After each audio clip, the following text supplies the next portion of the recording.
Good afternoon, everyone. Hi, everyone. We're going to start.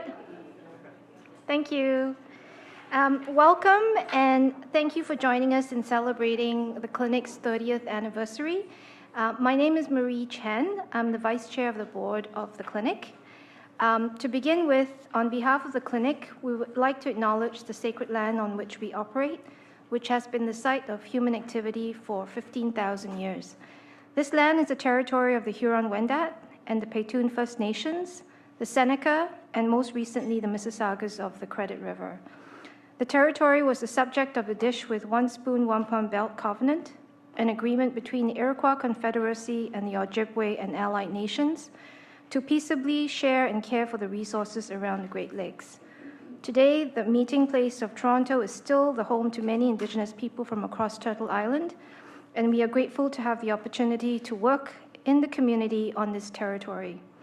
And in this important year of reconciliation, our clinic wishes to renew and express its solidarity with the Indigenous peoples of Canada. Today, we have many things to celebrate. Despite the many challenges we have faced, for 30 years, the clinic has been battling systemic racism and inequality. And this has helped make a difference in many people's lives and help make changes to the law. From the tens of thousands of low-income clients from the Chinese, Vietnamese, Cambodian, and Laotian communities we have advocated for, to the significant law reform achievements we have made, from redress for the Chinese Head Tax and Exclusion Act, to the recent groundbreaking report on the working conditions of Chinese restaurant workers, which, by the way, there's copies outside for your taking. As a board member, I feel very privileged to be part of this amazing clinic. We have a few things lined up today. This is the first part of our celebration. There'll be a reception upstairs after, which starts at 6, and we hope you can join us there. This afternoon, we have a special video to show, and then a panel discussion with some very distinguished speakers reflecting on race, identity, and citizenship in this 150th year of Canada's Confederacy. And now to introduce our first guest, Sandra Nishikawa, who will say a few words on behalf of the Law Society. Sandra told me not to read her bio, but I will anyway. She needs no introduction. You all know her as a bencher. She's also Vice Chair of the Law Society's Equity and Aboriginal Issues Committee, on which she has also served as chair in the past. She's on the board of directors of LEAF and a past vice president of the Federation of Asian Canadian Lawyers. She's currently on secondment as counsel to the Ontario Human Rights Commission, and since 2013, she has been counsel at the Crown Law Office, Civil and Mag. Sandra?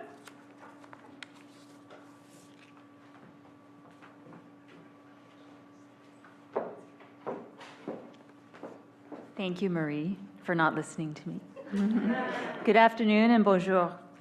I'm delighted to bring greetings and welcome you to the Law Society on behalf of our treasurer, Paul Chavous.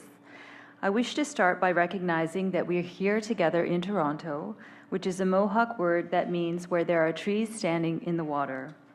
I too would like to acknowledge that we are meeting on the traditional territory of the Mississaugas of the New Credit First Nation.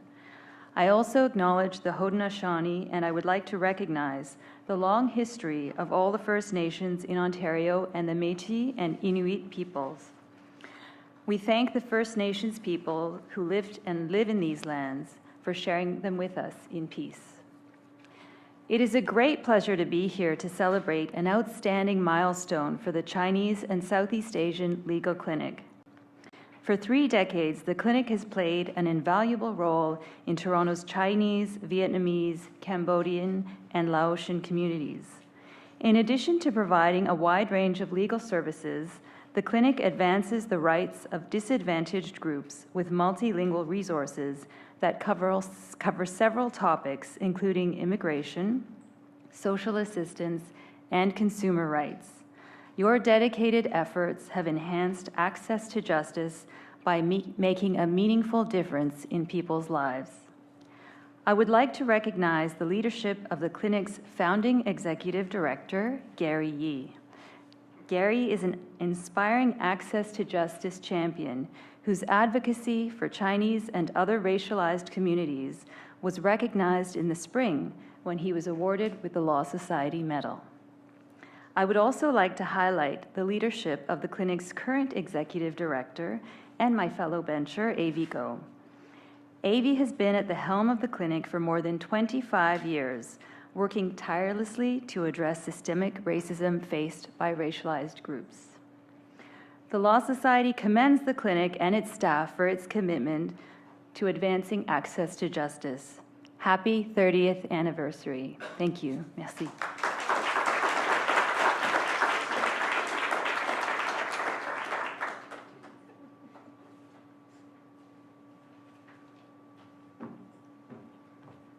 So now we have a special greeting from the Attorney General of Ontario. He would have liked to have been here, but he wasn't able to make it, but he sent us a special greeting.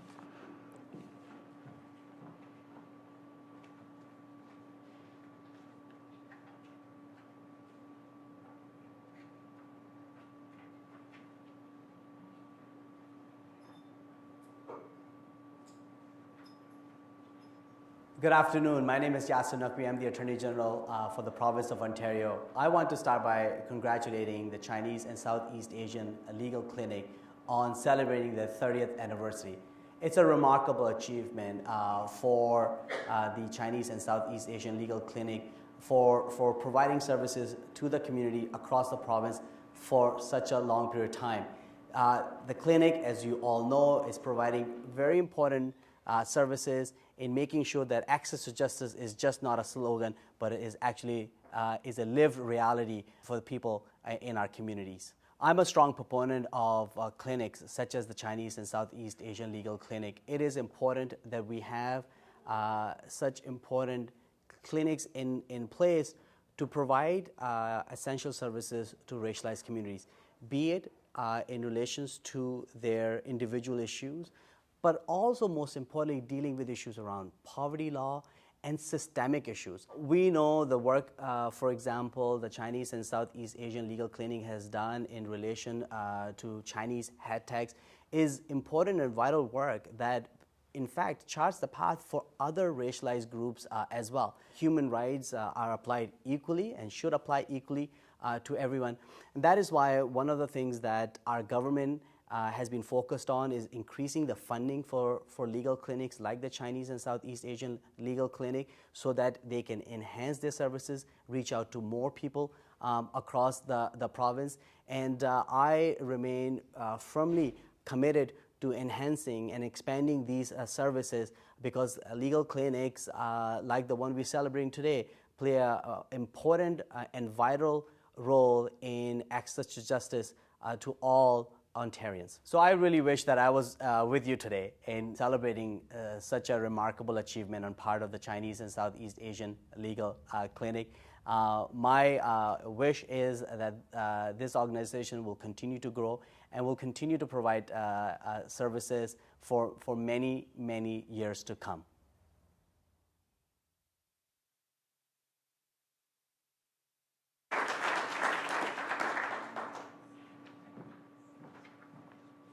Thank you, Mr. Naqvi. And now we have a very special video about the history of the clinic for the past 30 years that was made by some very talented people in our community, especially Nam Huang. So enjoy.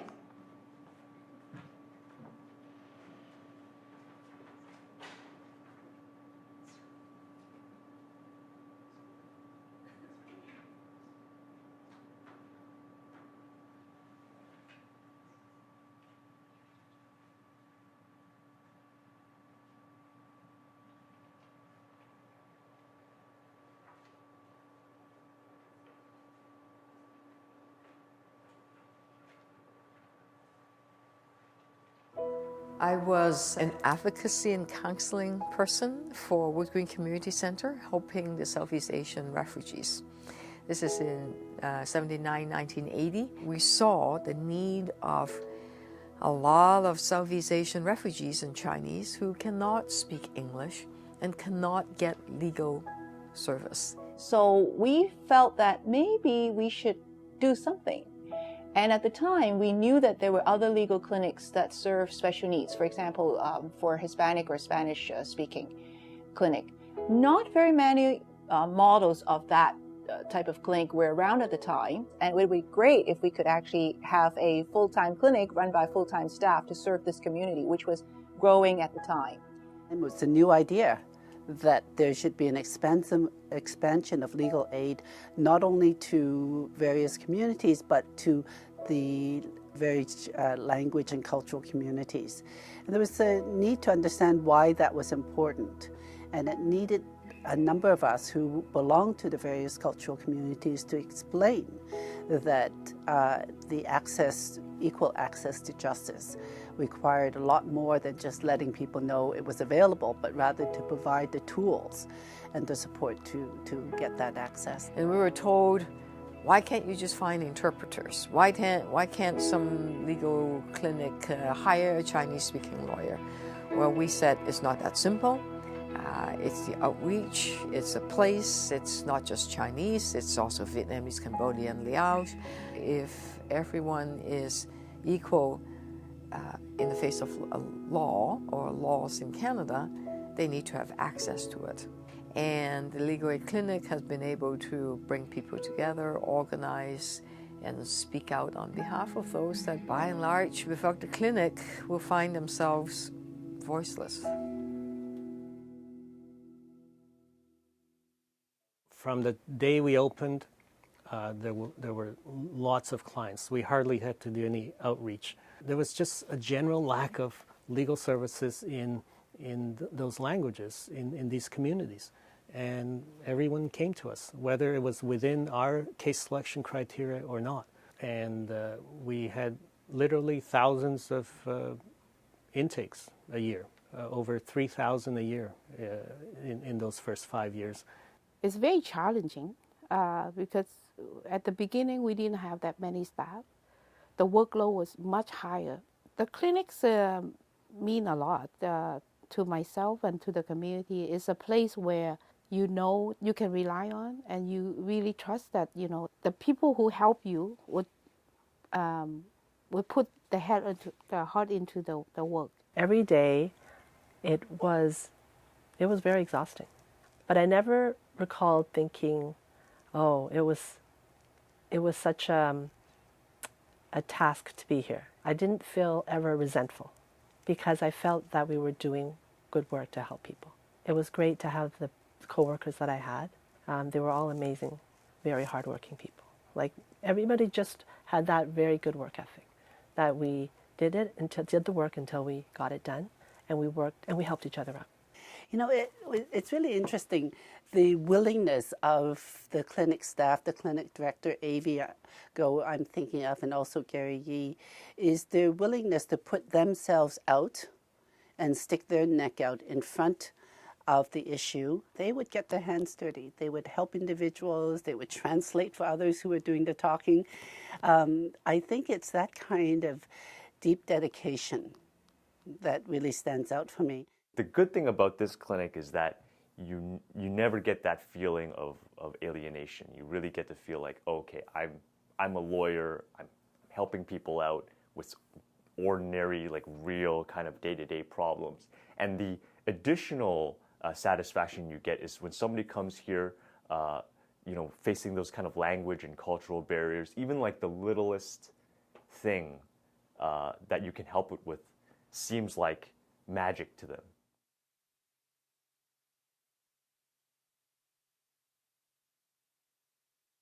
The clinic has played an important role in immigrant and refugee settlement, along with other ethno-specific clinics, in advancing a progressive agenda. For us, the value of the clinic is really in its responses and the expertise it brings to public policy. The clinic and the council both recognize the importance of working in coalition. Working coalition is one way of not only bringing the best minds together, but it's one way of getting around the advocacy chill that we're finding with civil society, particularly within the social services sector.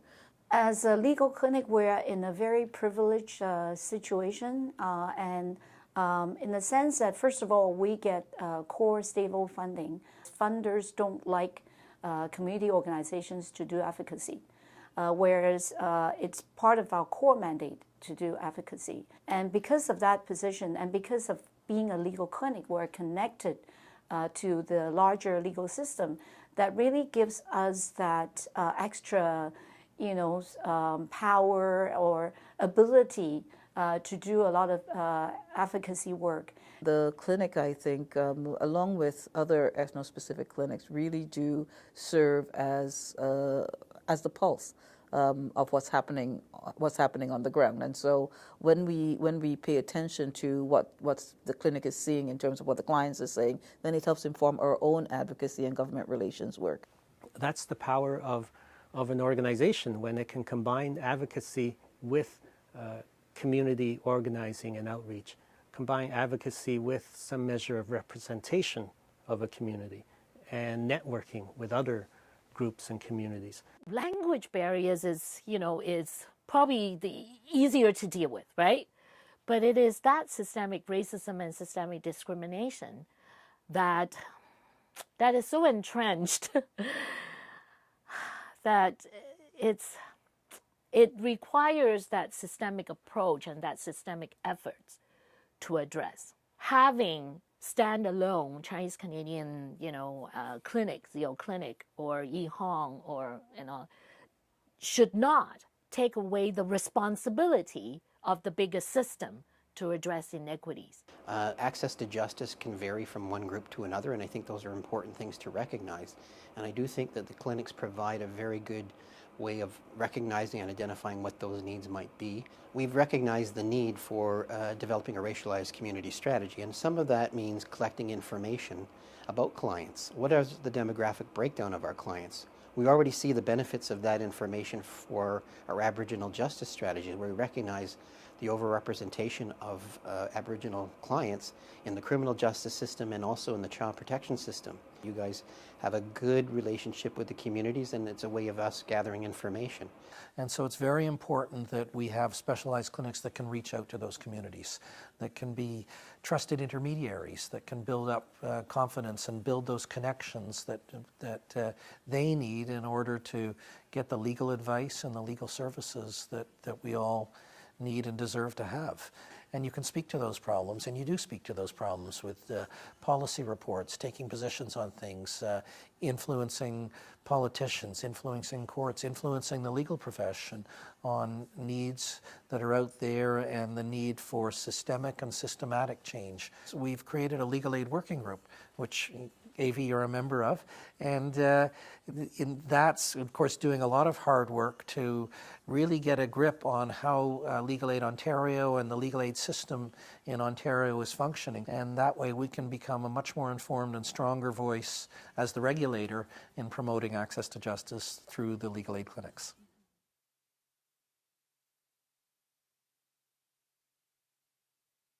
Like any organization, this clinic needs to evolve and respond to changing client needs, changing communities.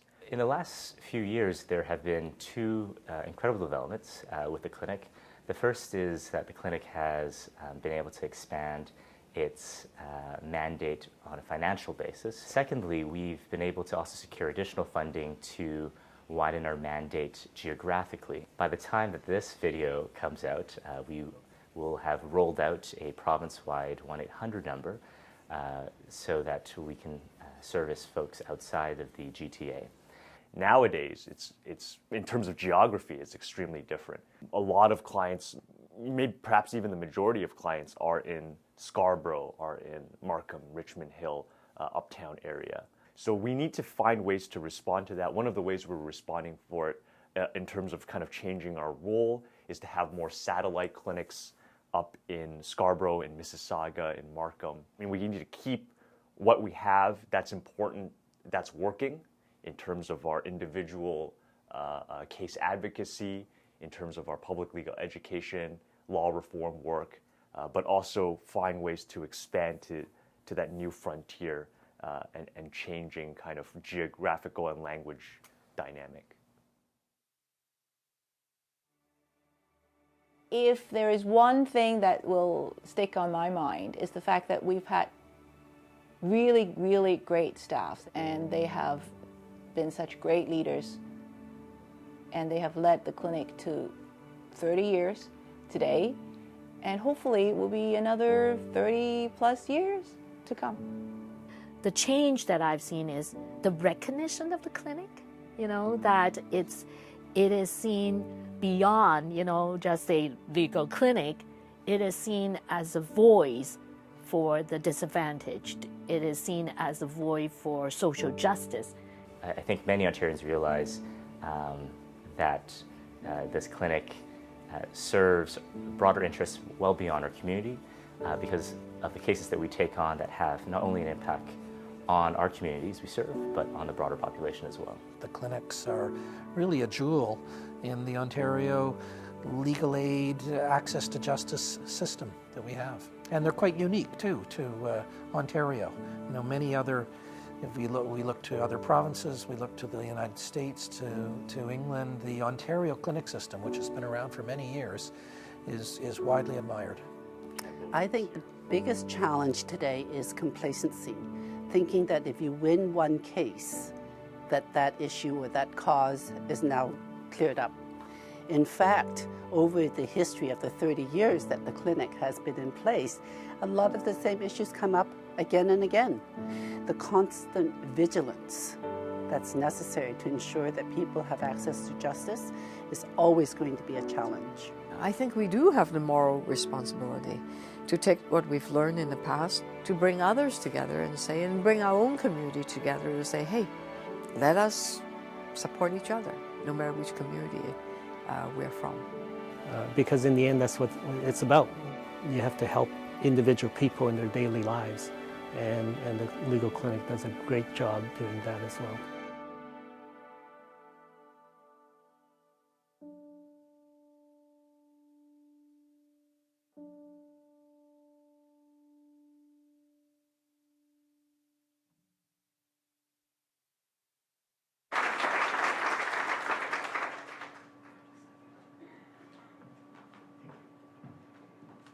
Wasn't that inspiring?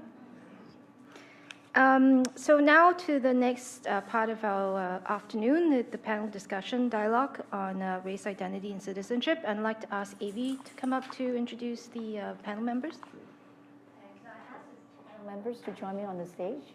Thank you.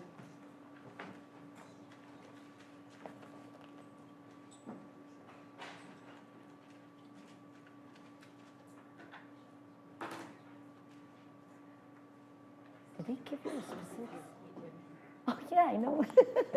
Yeah, it's an all-women panel, sorry. We don't, yeah.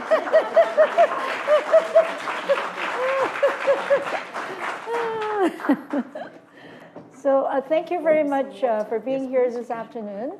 And if you're interested in seeing all the interviews, we're going to upload the video of all the interviews done on our website at some point as well. Well, yeah, it's edited and then uploaded.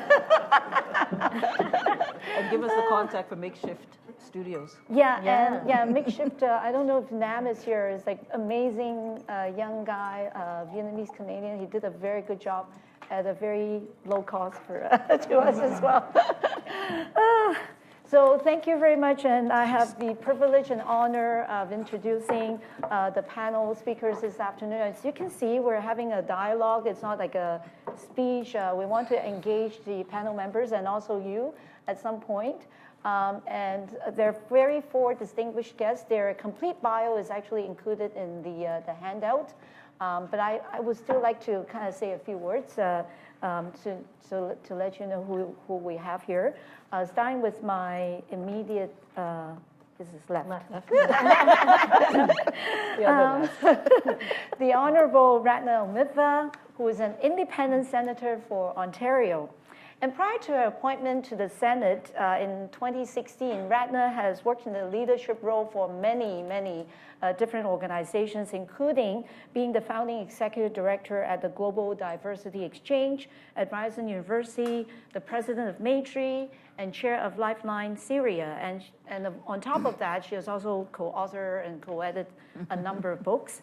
When I first met Ratna, actually, she was the chair of the board of OCASI. That was that long ago.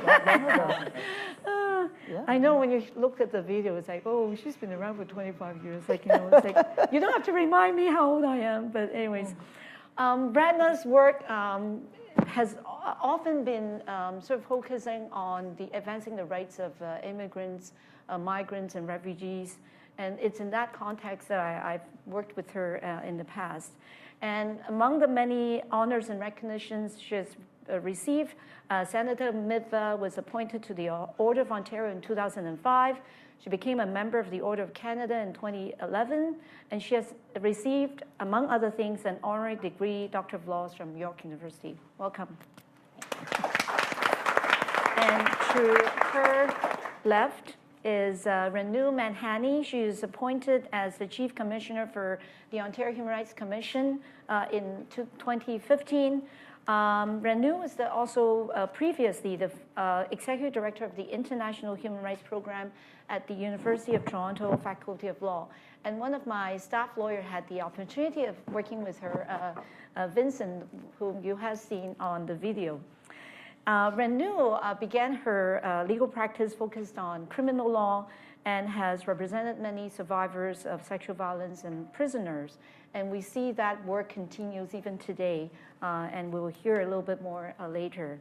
And she was recognized, among other things, by Canadian Lawyer magazine as one of Canada's most influential lawyers for her advocacy related to solitary confinement. Next is Debbie Douglas. And Debbie is the Executive Director of OCASI, the Ontario Council of Agencies Serving Immigrants. And through her work in the NGO sector, and particularly at OCASI, Debbie has highlighted issues of equity and inclusion, including race, gender, sexual orientation within the immigration system, and promoted the creation of safe, welcoming spaces within the settlement and integration sector. Prior to joining OCASI, Debbie worked for many years on the frontline management as well as executive positions within many community organizations. Debbie is a recipient of, again, a number of awards, including the Women of Distinction from the YWCA Toronto and the Urban Alliance on Race Relations Anti-Racism Award. And Debbie and I are, I guess, OCASI and the clinic are co-founder of the Color of Poverty, Color of Change, which is also a network of agencies and individuals working on the issue of racial equity. And she's a very important voice on that, in that network as well. Last but not least is Susan Ng, a Toronto lawyer and former executive vice president of the Canadian Association of Retired Persons. And I have to say that before Susan joined CARP, I have never even heard of CARP. And I think Susan really raised the profile of CARP in the 8 years that she worked there, and really raised the awareness around many seniors' issues, pension reform, poverty among seniors, and we know the stats are showing poverty is still growing among senior population. It's a great loss to that organization that she left, as far as I'm concerned.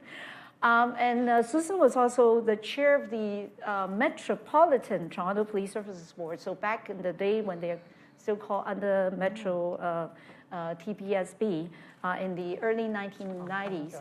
And I have to say that at that time, there was a lot of pressure, not just from the police, but also from the media, pushing back on many of the reform issues that Susan was trying to put forward.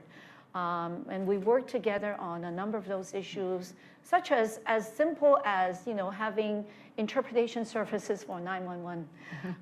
There was a pushback for that issue as well. Not to mention anything to do with civilian oversight, accountability, all of those things, use of force. Every single time Susan tried to push the envelope, there was a lot of pushback, and she was personally under attack by the police and the media. And she was also one of the most active members of the redress campaign for the Chinese Head Tax and Exclusion Act.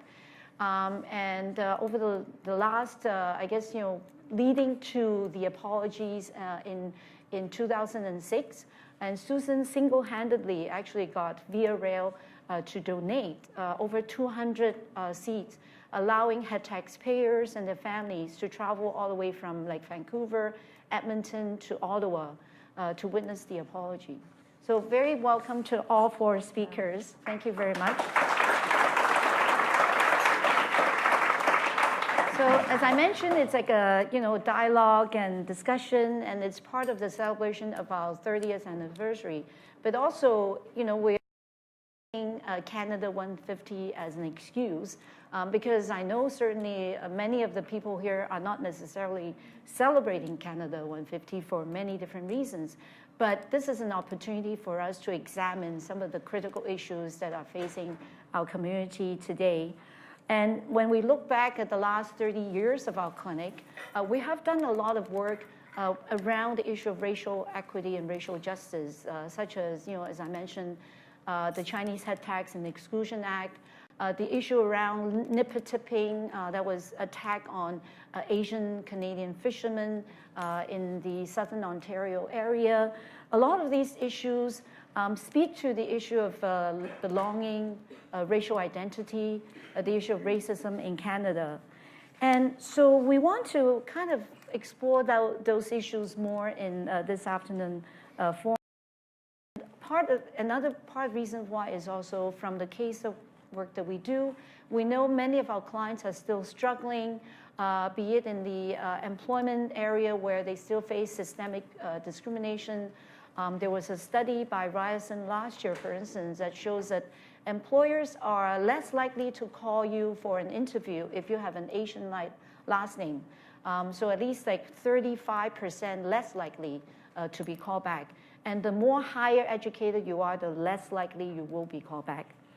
We also know that there are a lot of issues within our immigration and citizenship system where people are being discriminated systemically as a result of the policies by our government. So as we mark this Canada 150 and celebrate our clinic's anniversary, we want to kind of have a chance to talk about all of these issues. And I know that all of the panel members will have something to say. And I'm going to open by asking a question and ask all of you to comment. And this is a quote, and I don't know if you know who is the person who gave that quote. So the quote is, "We are open, accepting, progressive, and prosperous. There is a direct line between each of those attributes and Canada's success in building a more diverse and inclusive society." Does anyone know who says that? Prime Minister. The Prime Minister, yes. And it was during a speech in England right after he met with the Queen. So the question for the panel is, do you agree or disagree with this statement, and why? Who wants to go first? You want to go first? Right? Yeah, first. Like all statements, it's both true and not true. It's, you can't take things in absolutes and possibly take them out of context. I do know this, that when I'm outside Canada and I talk to people who are not Canadian and they talk about Canada, there is this smile that comes on their face, this glow almost. And I'm not kidding you. Some people have actually said once, "Can we touch you?" There is this brand out there, whether it's true or not, people seem to think that we are an inclusive, rights-based society where justice prevails, etc., etc. And as we know, once you come back into this country, it's not true. It's also not true. Yes, many immigrants have succeeded. Yes, there are very positive indicators. The children of immigrants and second-generation immigrants doing better than their Canadian-born counterparts. The rates of home ownership by new immigrants, intermarriage between first and second-generation immigrants. These are all very positive indicators. But what we also know is that who is the poorest of the poor in our cities? it is racialized immigrants. Who is overrepresented in precarious work statistics? It is racialized immigrants, many women. And so the story has many chapters. I like to see ourselves not as the picture of perfection that people would like to portray us in. I like to see ourselves as a work in progress, which means we know there are some things we do well, and we need to build on them. But we know that there are some things we have done very, very, very badly, and we need to understand that we have to work on those. So that's, in a sum, politician's answer, I guess you would call it. Avvy, Yeah. it's a good statement if you read it, but it's listening to it, you have to spend a lot of time trying to figure out if it applies to you. So if you read it, you think, well, that's the way Canadians would like to think of ourselves. There are way too many words, and so it's very hard for someone to think, well, was that a good thing or a bad thing? Is it something we have or something we wish we had? And does it exist for me personally? Which is the first question, actually. And so when you ask that question, as Ratna obviously, clearly observes, is that it depends. It depends on who you are. It really depends. If you're already Canadian-born, but of a, non-white descent or whatever we're calling ourselves these days, it may mean something different than someone who has just arrived. But if you arrive with money, it might be different from someone who had to, get in through the refugee process. And so it depends.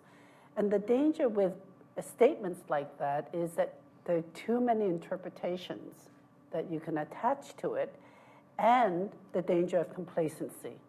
Well, we've got it solved, the Prime Minister has said, our entire identity is wrapped around the fact that everybody has a chance in this country, unlike some other countries that we won't mention. And suggest that, well, if you come in here, there's all this, it's nirvana, people treat you well, you have rights, everything's cool. Not necessarily. Absolutely. I think looking in from the outside, when you look at Canada, you do see there. So there is some truth to the statement. You see that we have federal and provincial governments who promote a narrative of reconciliation with First Peoples and redressing historical wrongs. We have marriage equality for lesbians and gays. We have subnational governments that promote an anti-poverty agenda. But when you dig below the surface, as both Ratna and Susan have said, and depending on who you are, and I'm speaking as a Black woman, then you know that it isn't true, and it isn't true at all. If you look at any of the data, whether or not we're looking at poverty rates, that you see African Canadians are overrepresented. If you look at our education system, you see that our children, regardless of how many generations we've been here, that our children are being pushed out of school and are being failed. When we look at employment numbers, we know that racialized women, and in particular African Canadian women and Indigenous women, are overrepresented. When we look at our criminal justice system, we see that our youth are again overrepresented. Black men are overrepresenting, and increasingly we're seeing Indigenous and Black women overrepresented in our prison population. And so while in Canada we pretend that race doesn't matter, it certainly matters, and it has real material impact on the lives of those of us who are racialized. And even when we talk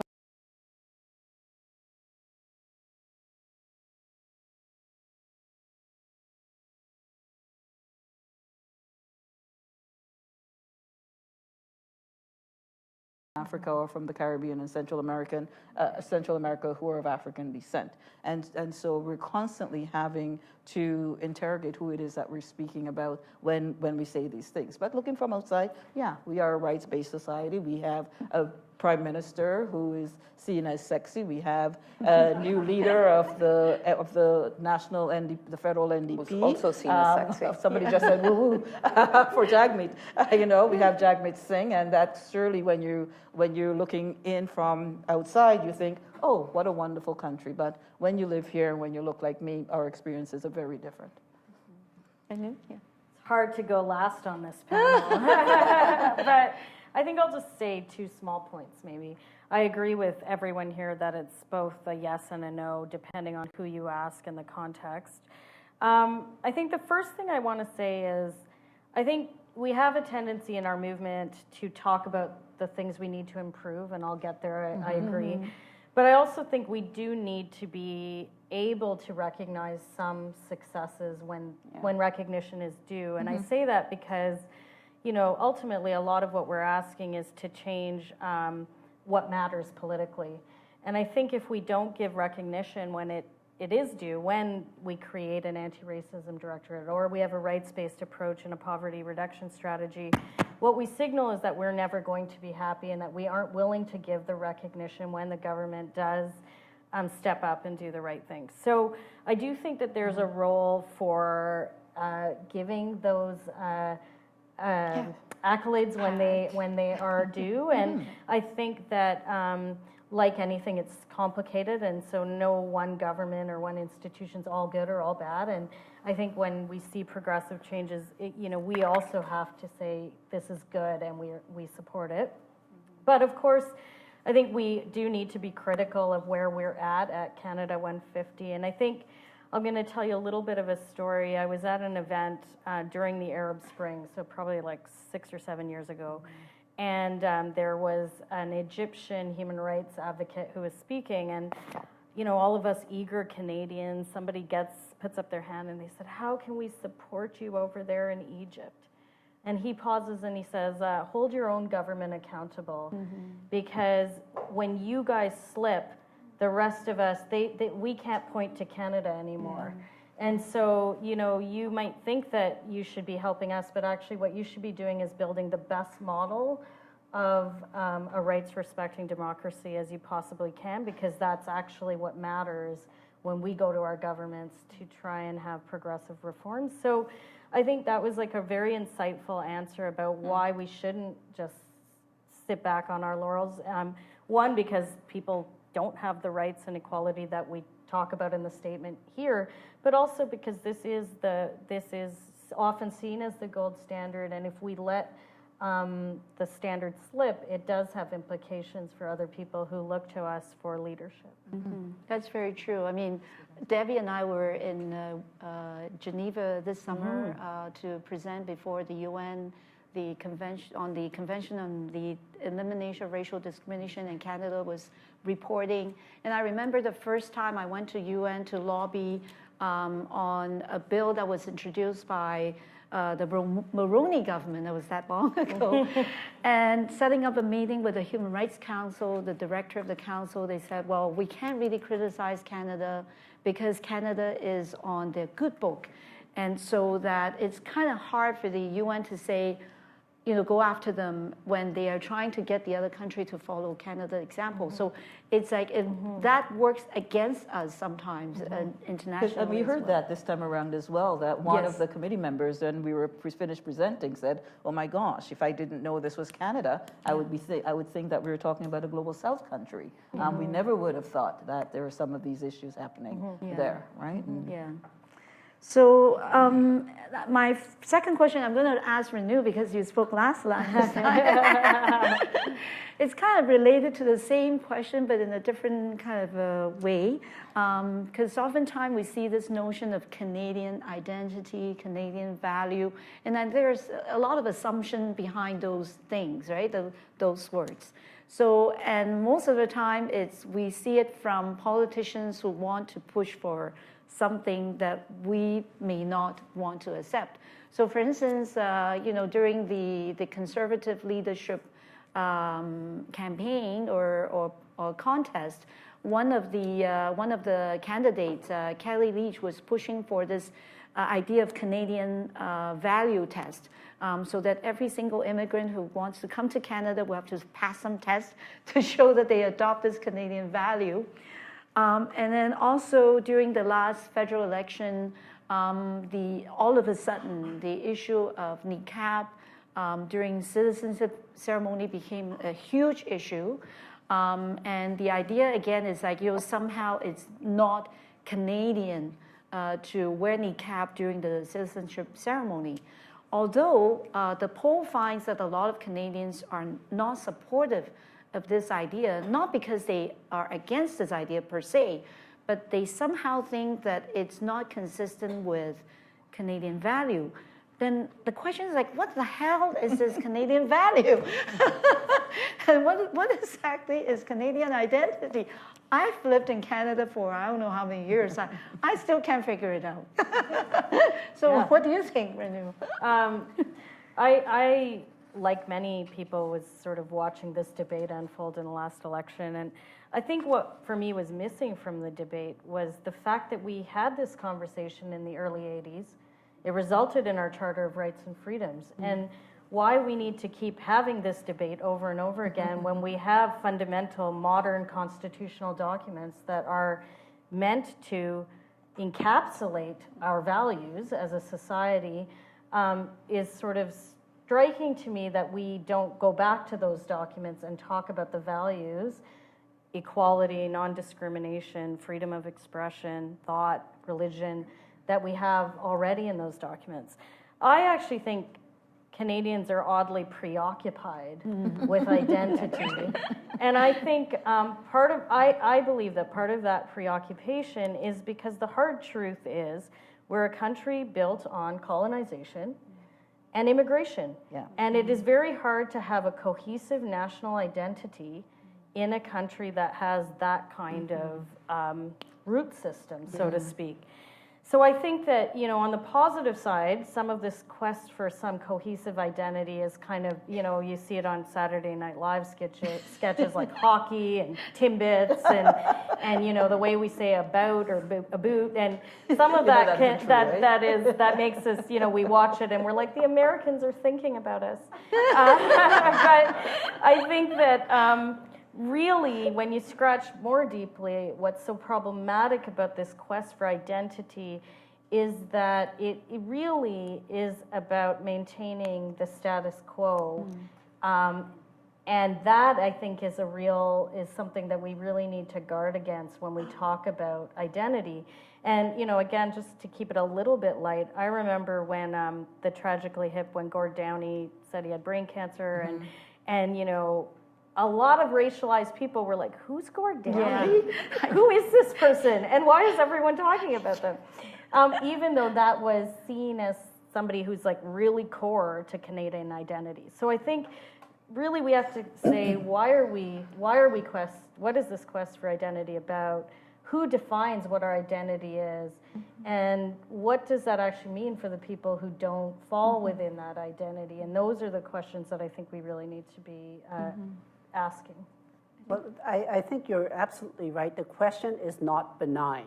I mean, we have to realize that, it's kind of, charming to talk about Timbits, but in fact, why the question happened or is brought forward now is because it is an attempt to exclude, right? That's the only purpose of talking about it now.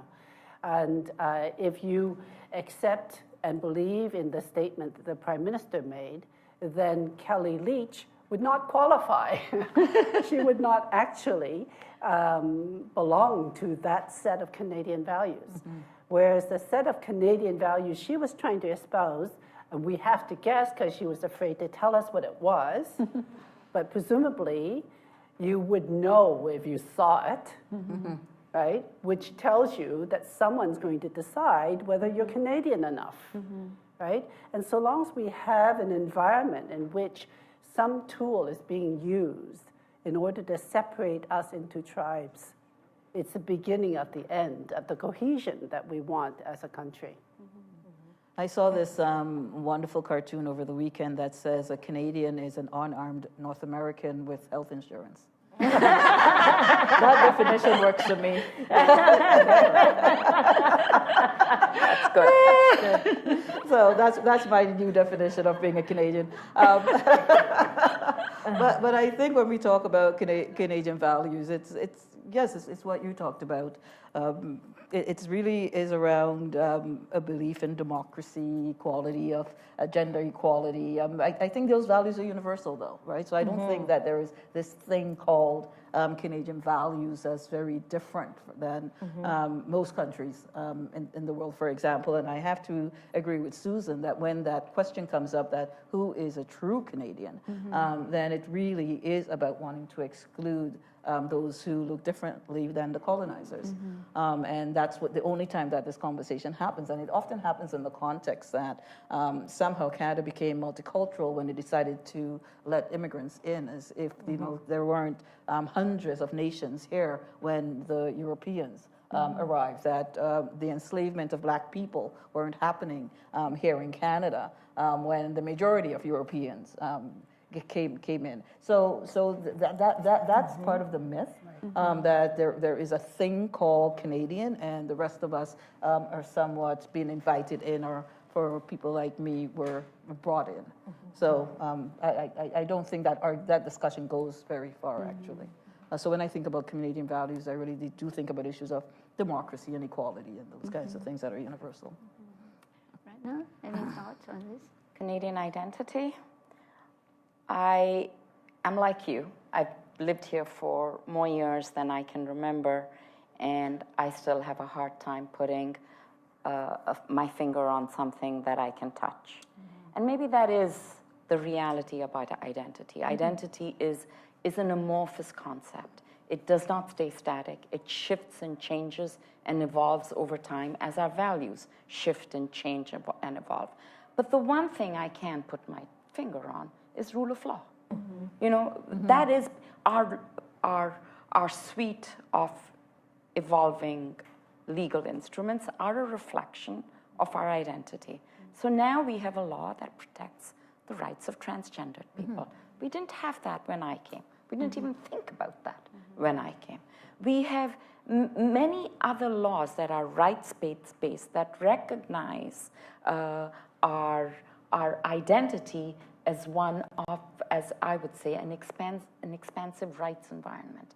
I was in committee hearings on transgendered rights, and there was a witness talking against the bill and saying, where will this go next? Today it's transgendered people. Tomorrow you'll have rights to protect people from fat phobia.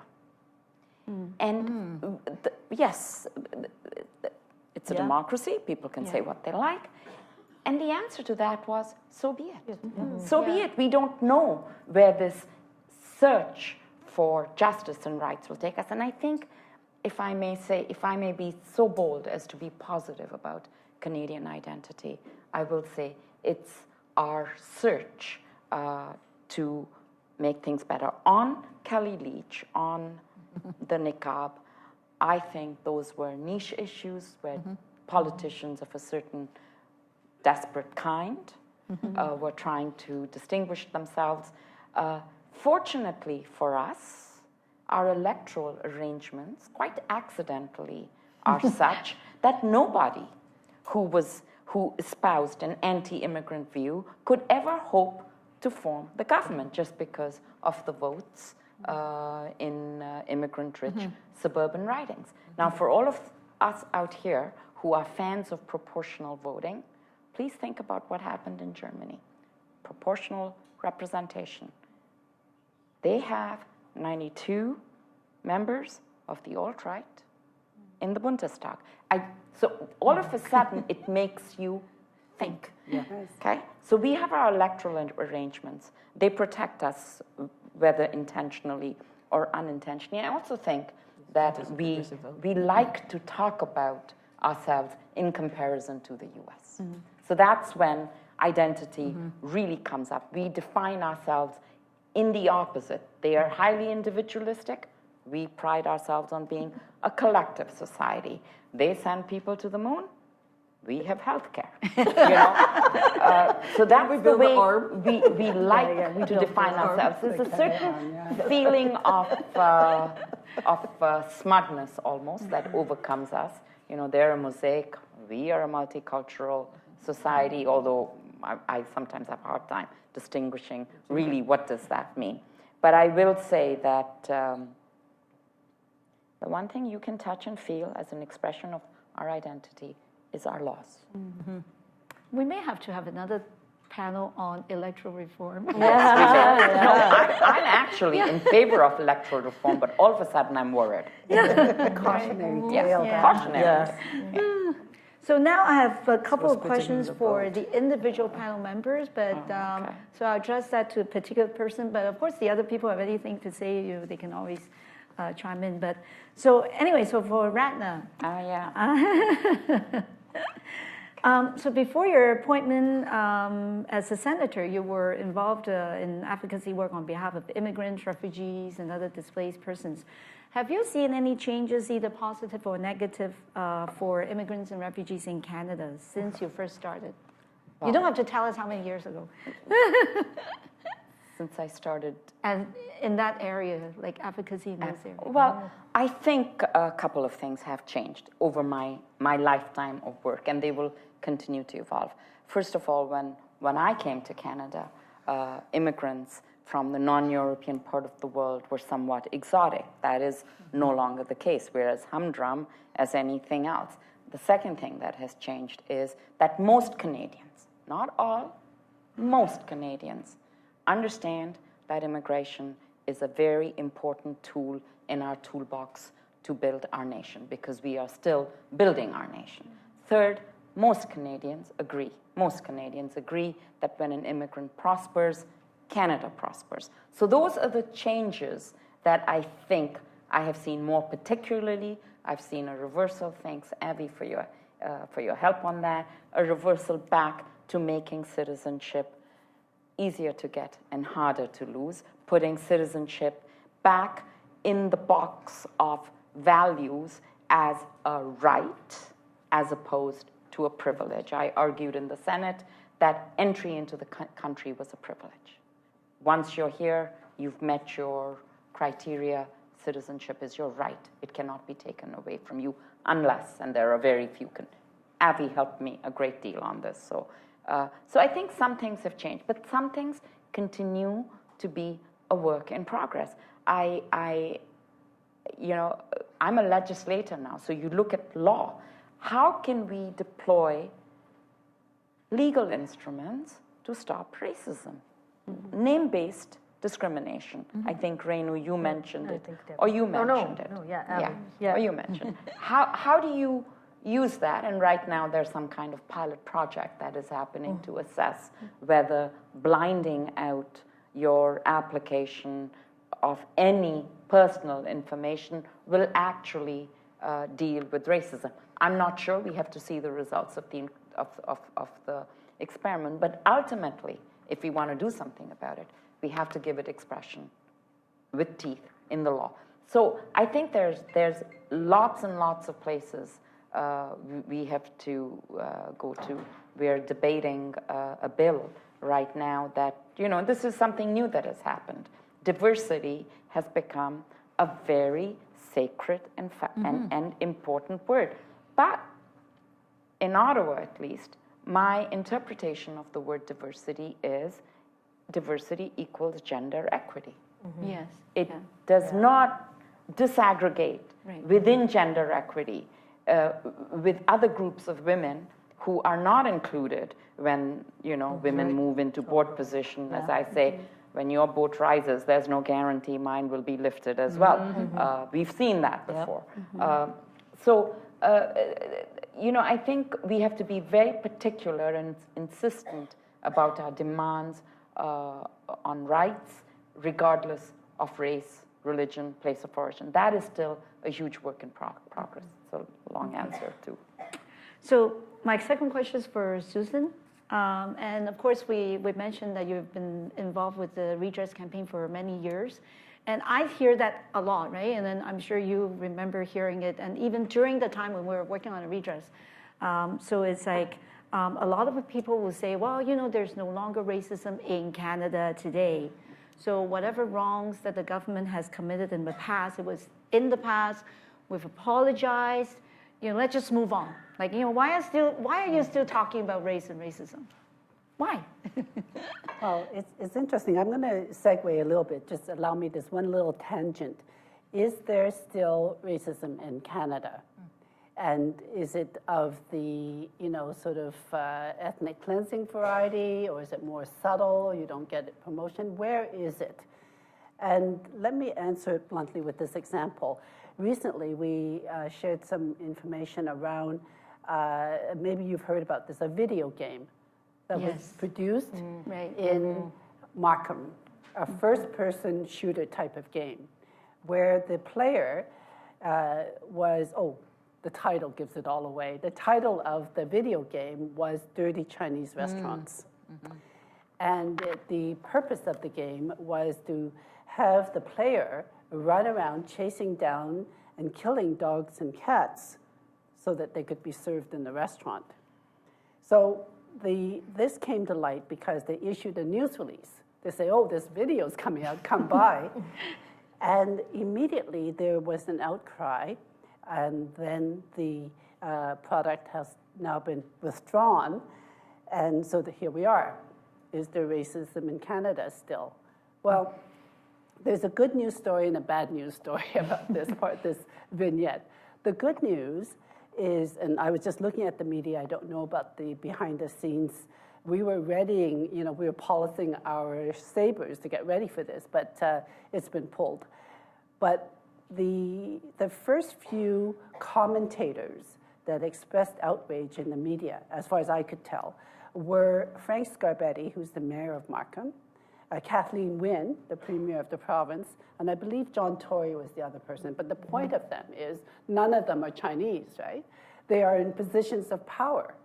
They are in positions, they're actually in power, that is the premier, not the leader of the opposition, right?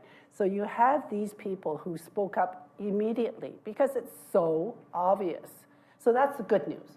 The good news is that we have a certain high watermark for ourselves, that even people who are not themselves specifically attacked took umbrage and came out shouting. The bad news, of course, is here's somebody who grew up in Markham, which is like, what, 99% Asian? Yeah. And he thought it was a good idea to produce this thing. And then he was so unashamed of it that he actually issued a news release. He's going to sell it. He was going to sell it all over the place, he said. He was going to sell it in Europe. And I thought, think it through. How come some person growing up in our system with all of its laws and all of its, you know, legal clinics and law societies and pronouncements by the prime minister and photo ops of him welcoming refugees, etc., how come he thought it was okay?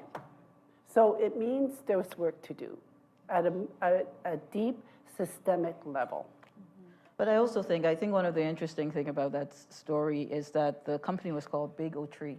So if you say that quickly, Big O Tree, bigotry. Oh, and so yeah, and so I think it also speaks to the fact that we have created a climate, and I think we're starting in the 2015 election. When we talked about the wedge issue, as Ratna rightly points out, that it was around having the leader of our country speaking about Muslim women in the way that Muslim women were being talked about, having Kelly Leach talk about vetting immigrants and questioning whether or not those who come from non-European backgrounds were truly loyal to Canada. I think it is that, and then what's happening in the US, I think it is that environment that has given permission. I think, there is a sense that there is permission, often hidden under this whole notion of free speech and free expression and those kinds of things, that people think it's okay.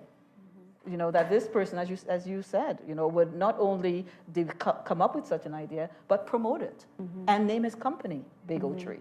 Yeah. Right? And thinking that it would be okay and that it was saleable. because there is a market for those kinds of things. And so you're right. The good news is that our elected politicians spoke out against it and very quickly. And I think Frank Scarpitti is very clear that, next October is a municipal election and Markham is 99% Asian. Our premier, I am sure, comes from really great intent, but June 7th is a provincial election. But not to take away from the good news about all of that, but I do think that we have to be concerned that in 2017, there is this sense of permissiveness to be racist, that it's okay to be sexist, that it's okay to be homophobic, that it's okay to make ableist statement, that it's okay to show up in the Senate and talk about what's next. Are we going to be talking about fat phobia? Well, yeah, we should be talking about fat phobia, right? And so I am really concerned that we are going backwards under the guise that somehow this is about democracy. Maybe I'm too cynical, but so the company at first was still kind of digging the heel, like we don't mean to offend anyone, but we're going ahead with the launch. It was after the Chinese Council, the Consul General, issued a statement. And I guess that at that point they realized, hey, they can't sell this game to the 5 billion people in China. What a that they surprise. decided maybe that's not a good idea. I don't know. Maybe I'm too cynical. Anyway, so Renu. So for the past 2 years, I know that you've been working on this issue around the solitary confinement, and in fact, if you didn't bring it up, I think most of us didn't even know, right, about these cases, including the case of Andrew Capet, right, who was in solitary confinement for like over 4 years. And yet nobody has, sort of spoken out about this. The system just allowed him to languish in the system, and he's still there right now, right? Why do you think that is the case? And do you think that the fact that he is indigenous has something to do with it? Good question. Okay, so yeah, I find it very interesting that we're in an era where we demand to know what socks our prime minister is wearing on any given day, but then we have massive institutions that house thousands of people across our country, and we actually don't care to know very much about them at all. So I think that that's one of the things, is that we have a system that deals with people who, for whatever reason, come into contact with the criminal justice system. And once they've been found guilty, and that's only a small portion of the prisoners in Ontario. So in Ontario, over 60% are actually on remand, which for lawyers will mean something, or innocent. That we don't really ask a lot of questions about that system. And in fact, we penalize governments who want to spend money on that system.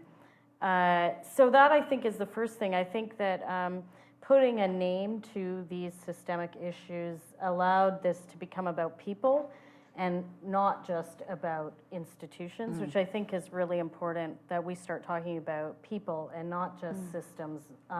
Because the Commission talks a lot about systems, but really there are people who experience these systems, and that's what we should be caring about.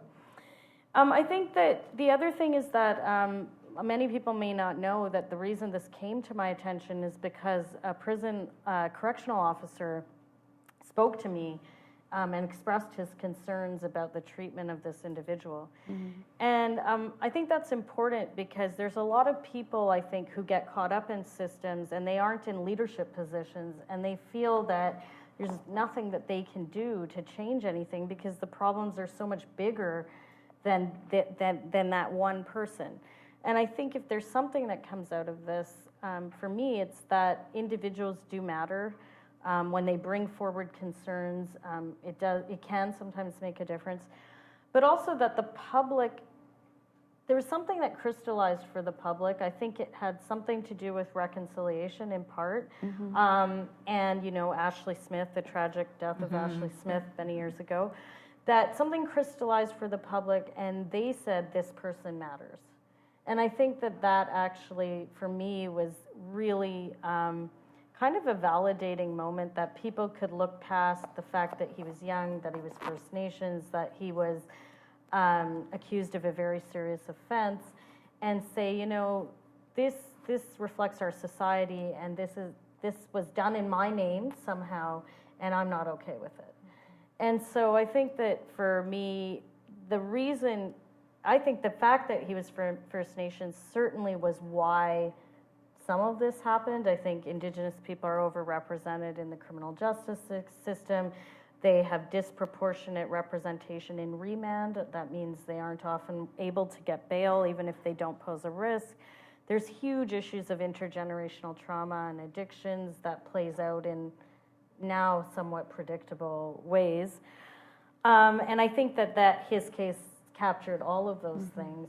But I don't want to lose sight of the fact that it really is because one person just said, I just don't think this is right. Even though I'm in a part of this system, what's happening just doesn't seem right to me. And I think that sometimes when you talk to people that are responsible for big systems, it almost feels that the systems run themselves and that no one is ultimately responsible for any of it. And I think that when you start to talk about individual people, I think people really get engaged in a different way. And I think our decision makers need to start thinking about people rather than systems and what's best for people. Now, switching gear a little bit, because our panel was about race, identity, citizenship. So my next question is around the citizenship, notion of citizenship. And the question is for Debbie, because I know that OCASB has been working for many years to kind of try to get, for instance, regularization for people without status in Canada, try to provide a pathway to permanent resident for temporary workers, migrant workers. Of course, and Ratna mentioned the Bill C6, like, you know, OCASI and our clinic both make deputations around how to make it easier for people to become citizens and harder for the government to take it away. Why is it so important for groups like OCASI to promote this citizenship notion and status? For very practical reasons. For me, the whole issue of citizenship became important to me in the early, mid-1990s when I became aware that there was a real spike in deportations, and a spike in deportations of racialized young men. And so that happened to coincide with when I landed at OCASI, and that OCASI was paying attention to the legal status of people for practical reasons, right? We're not here legally, you get exploited. If you in the economy, you can be deported at any time. Your children have difficulties accessing education, and so but then it occurred to me that even folks who were here legally could face deportation as permanent residents, and we were seeing a real spike in racialized young men in particular from the Caribbean, from Vietnam, from Sri Lanka, to a lesser degree from India and China, being sent back. And oftentimes for me as someone who belongs to the African Canadian community, recognizing that the majority of folks who had come from Central America and the Caribbean came in through family reunification. And after being here after being separated from their families for many years, they were coming in as young adults sometimes, and there was a real family breakdown that was happening because of the long separation. Some were ending up in care, others were ending up on their own. As young people, there was kids who came here as babies, and family breakdown happened, not having any sense that they were not Canadians. And so they get caught up in the criminal justice system, the introduction of minimum sentencing, and what you end up is a kid sells a $10 worth of weed, and you end up under a deportation order, and you end up being deported to a country where you have absolutely no connection. And so I felt that there was an urgency for us to begin to pay attention to issues of citizenship. And so we've been pushing since that time, hence how concerned we became when the then conservative government came in and really did a number in terms of the citizenship review and took away so many rights, including extending the length of time one had to be in Canada, extending the ages from 14 to 64 for folks who had to write and pass a citizenship test. And I think you've all heard the jokes about for those who are born in Canada, 70% would not pass the citizenship test. right? It is just so ridiculously difficult. And so there was a real pushback, and I was very glad that there was a real upsurge within the immigrant and refugee communities themselves in terms of supporting C6 and holding the Liberal government to account because it was part of their platform in terms of overturning some of the more egregious changes that had been made to our Citizenship Act. Same thinking around pathways to permanent residency for migrant workers. We have folks, especially through our farming programs, whether or not it's the seasonal agricultural program or the low skills, low wage program as it's named, where folks are working in processing plants and those kinds of things, who come into this country. There are people who have been in those programs for 35, 40 years, who come in and spend 8, 10 months of the year here, who pay into our systems and then have to leave and come back. Folks who are repatriated once they have been injured on the jobs and without being able to access things like workers' comp, now called WSIB, I never know that.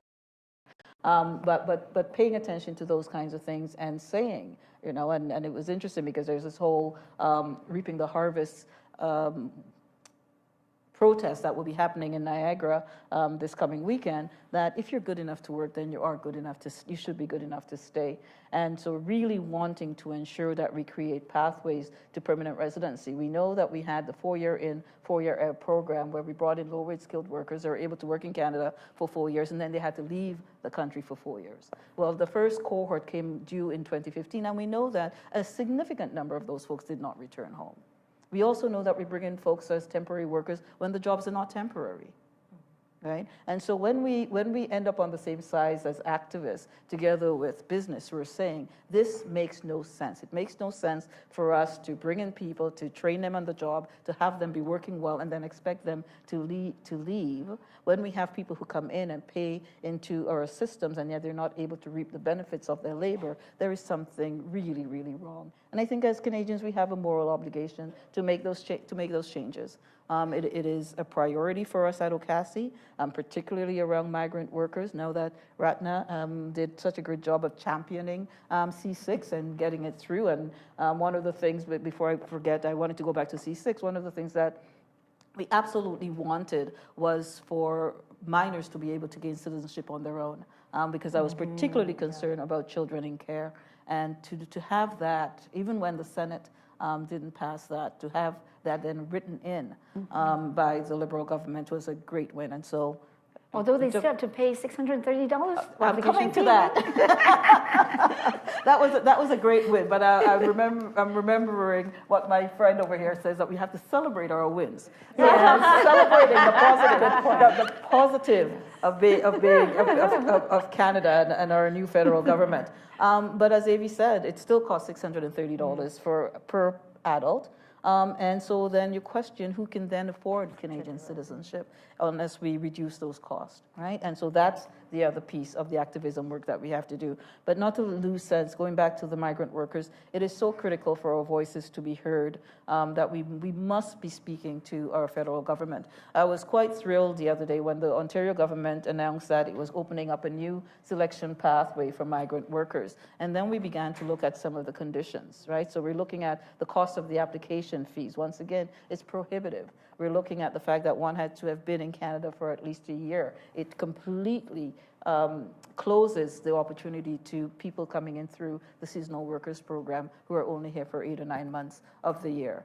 And so when you talk about these institutions and how we don't think about the people, think about the people. When you eat your vegetables and fruits tonight, think about who has been doing the picking and what's happening to their lives. Think about the people who continue to be exploited. And they can't complain because their work visa is tied to an employer, right? And so if the employer does not give you a good comments to say that you're a hard worker, to say that you followed through, you're not coming back next year. Right? We cannot tie people. It's indentured servitude, for God's sakes. We cannot tie people to employers.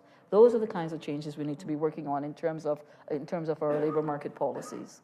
And unfortunately, Bill 148, which we absolutely support, does not address these kinds of issues. Bill 148 is our labor law that we will have soon here in Ontario, that promotes the $15 per hour as one of the key key cornerstone of that, of 148.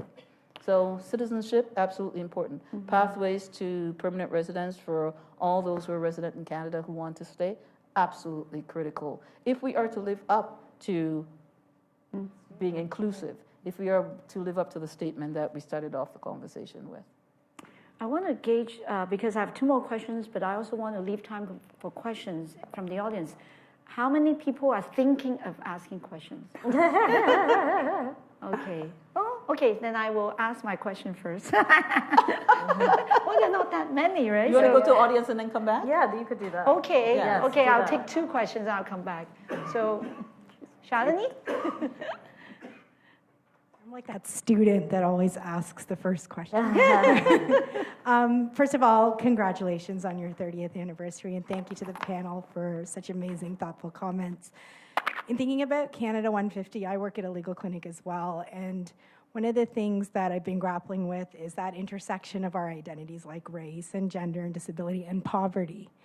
And, you know, we've talked a lot about that rights-based model that we have in Canada, but I was wondering if you could comment on why we still find it so difficult and we're still pushing to have those economic rights embedded in our system so that people can have that financial equity, that ability to have a sort of equity in their labor market outcomes, because we know that those identities like race and gender play a huge role in how people in Canada are not succeeding, right?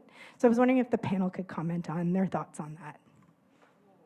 We need an employment equity regime in Ontario. And we want an expanded employment equity regime in Ontario, one that pays attention to issues of sexual orientation, one that not only talks about issues of disability, but is proactive about promoting the hiring of people with disabilities. We talked about what's being called the blind hiring, which my disabled daughter has a really difficult time with ableist language. So I call it the no-name application forms, and it'll be interesting to see what happens with that, because my sense is that we will see an increase in the folks who get interviews. I'm not necessarily sure we're going to see an increase in the folks who are hired. But it is a good first step, certainly. But you know, my response in Ontario, I think that we've seen, in spite of the flaws in the federal employment equity regime, there has been successes. And I think in Ontario, as Canada's most populous country, the most diverse in terms of race and ethnicity, we need an employment equity regime here in Ontario. Ratna, you want to? I think when I think of the instruments that have moved people from outside the circle closer into the circle, not to the heart of the circle, but closer into the circle, it is legislation like employment equity. It makes perfect sense that something, that a law that has propelled people, minorities, and others into the world of work throughout the ladder of a business or a corporation. You know, I came at a time when, and maybe many of you did too, when the only other person in the room who was a racial minority was usually the person serving the coffee. You know, and this has changed. I look at these small indicators of change. We have shifted and changed a great deal. Now, the federal government has a lever it should deploy because it transfers huge amounts of money from Ottawa to the provinces. And one should attach employment equity reporting to that lever, as the provinces must attach it to municipalities. Yes.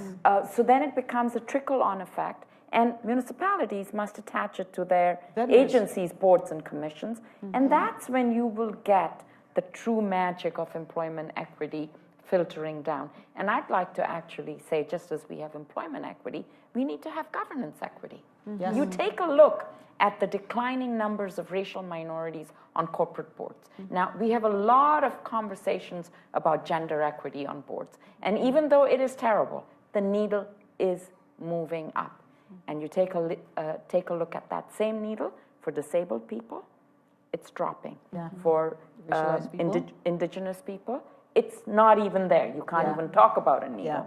And for racial minorities, creeping downwards. So I think we have to, The movement we must embrace is employment equity for the country and not just for the capital. That's right. Renu? And what's the commission doing about Yeah, that? So I wanted to maybe, I don't tend to be totally theoretical, but I do want to just say that it seems like Canadians are very, very able to wrap their heads around negative rights. So the idea that the state shouldn't do certain things. But then when we talk about the International Covenant on Economic and Social and Cultural Rights and the movement towards progressive realization, it seems like Canadians can't really get their head around it. So part of it, I think, is this idea that we still, as much as we're a rule of law, rights-based country, we are very much so in the negative and not as much when it comes to positive obligations. And I think, first of all, this idea of negative versus positive rights is a complete fallacy, because to protect negative rights, you still need to do things. The government, to protect the rights of people with disabilities, still needs to do things, positive things, investments, money. And so I think it's a bit of a funny way of thinking about rights, especially when we know that racialized people, disabled people, the most marginal people actually don't have their civil and political rights, democratic rights, if they don't have employment and a chance for economic opportunity. The last couple things I'll say is I do, because of this actually, when we did our consultations for our strategic plan, the overarching concern we heard from almost every community covered under the Human Rights Code was that poverty was their #1 concern. And the Commission did make poverty one of its strategic priorities, despite the fact that the code doesn't specifically talk about poverty. And that was seen as quite a bold move, because I think we do need to start talking about poverty as a real barrier to the realization of rights for most people who continue to be marginalized. The last thing I'll say is that the Ontario government, MPP Nathalie Desrosiers, just last week introduced a bill that would amend the Human Rights Code to include social condition, which means poverty, homelessness, as a protected ground of discrimination. And while this isn't get us fully towards a positive rights sort of framework, it certainly is a very important signal to move towards recognizing the really deep disadvantage that poor people face as a group, regardless of their sub-identity. And I think, right now this is proceeding as a private member's bill, but certainly the Commission supports inclusion of social condition, and we think that this could be a really important way that we can sort of bring into our rights framework concepts of how poor people face really unique disadvantage. So there's another question. Who has there? Very good. Okay.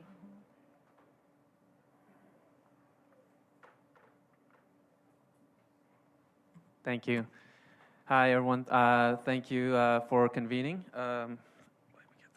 this brilliant panel of amazing women.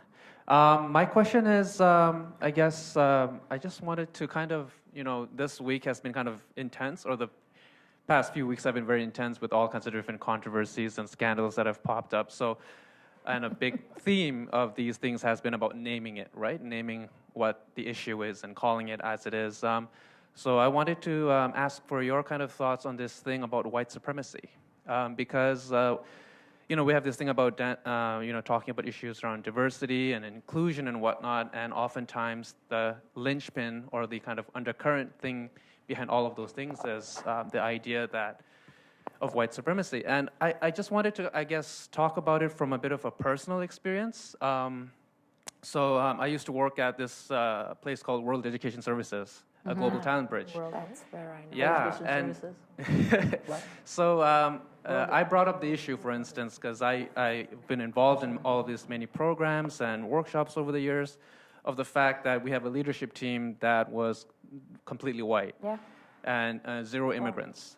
So when I raised that thing up, they were very hostile about it and very resistant to it, right? So my question to you is, because the reason that came up to my mind was when we named, for instance, the thing about Kaylee Leach or Donald Trump and all those characters, it's easy in some ways to sometimes point fingers and be like, wow, that's how incredulous and all that. But then there's all those soft bigotry, the things that are sometimes subtle, and supposedly also from allies, right? Self-proclaimed allies.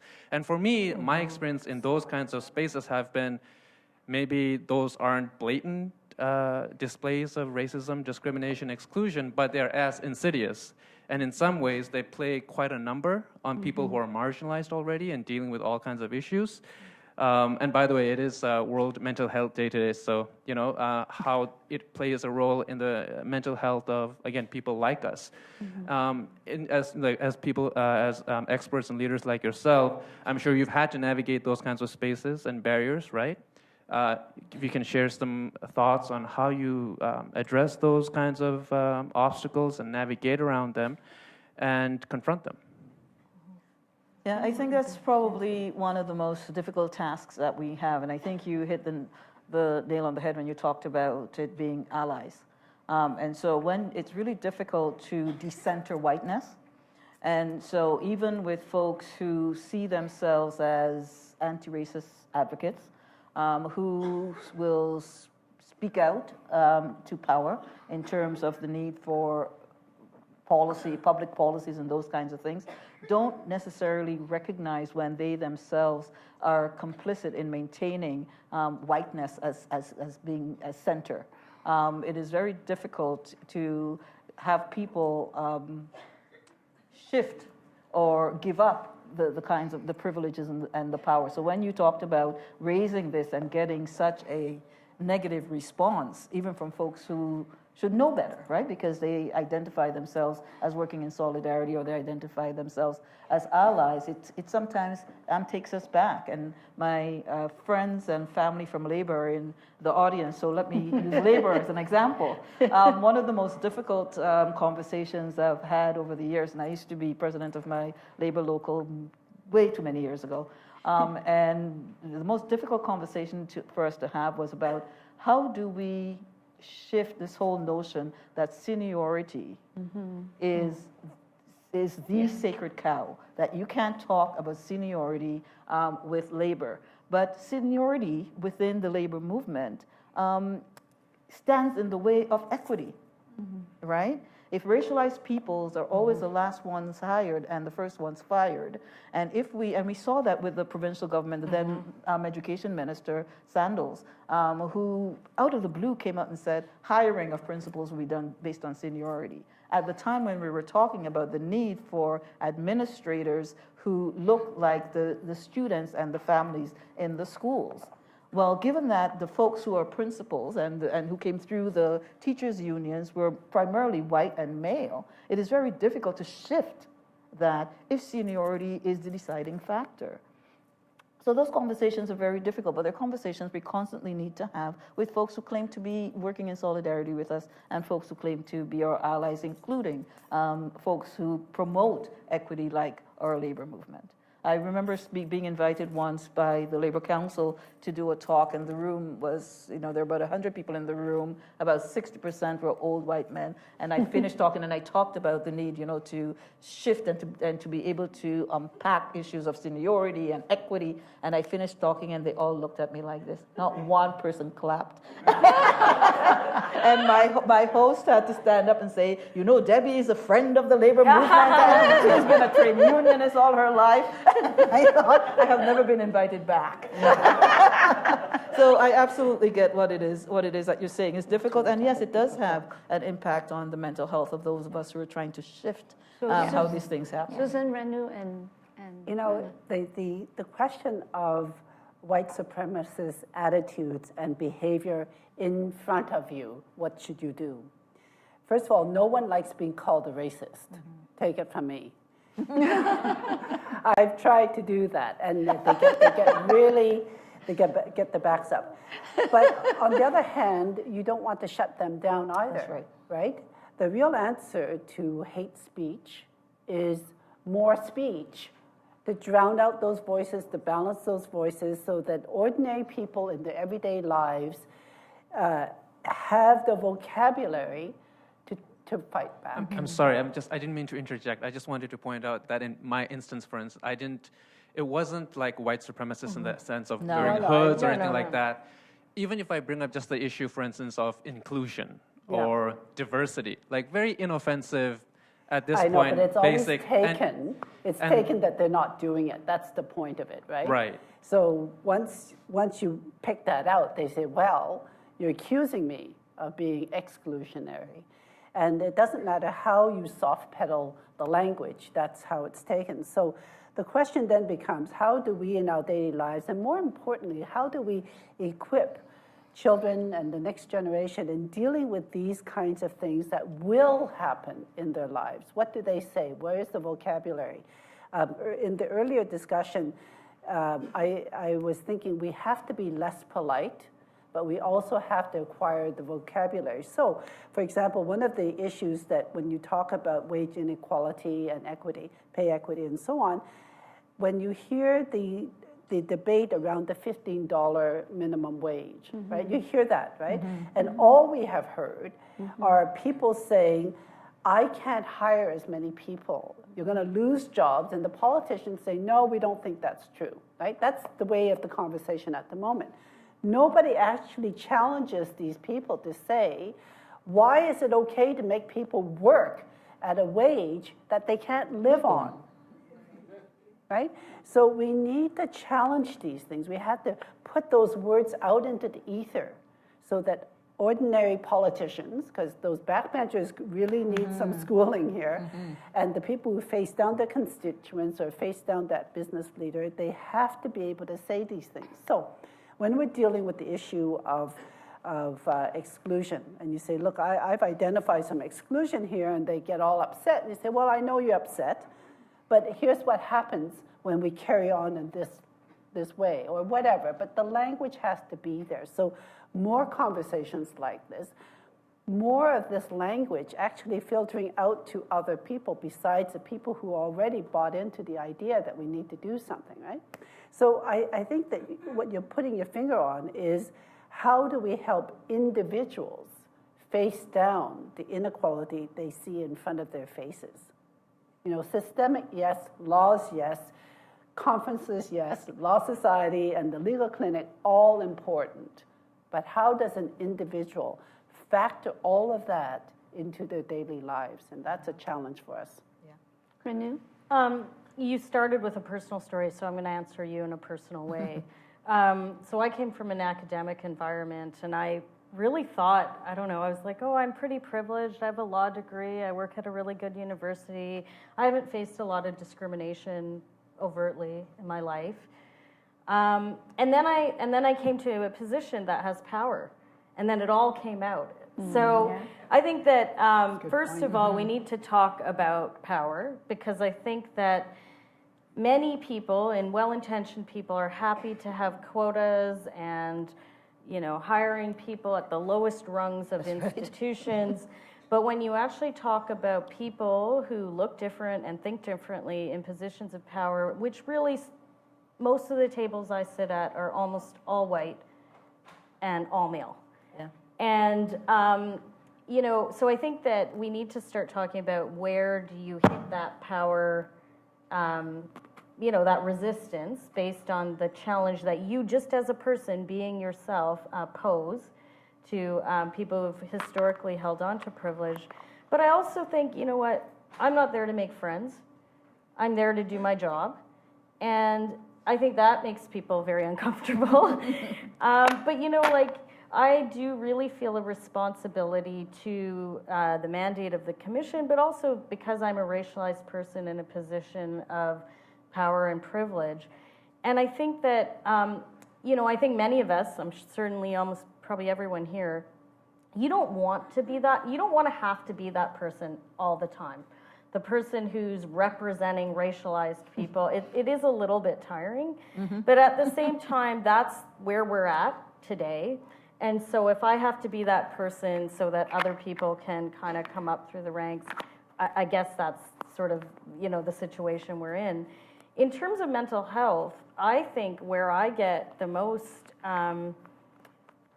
is through panels like this. It's remembering that there's all these people who really are relying on you and hoping that you know, through the work that you do, that you are going to usher in an era when they don't face the kind of obstacles they do. And I think that certainly if we don't talk about power, we really can't talk about anti-racism. Because anti-racism isn't about having like a hashtag that says, call it out. It has to be about actually talking about who really maintains privilege in our society.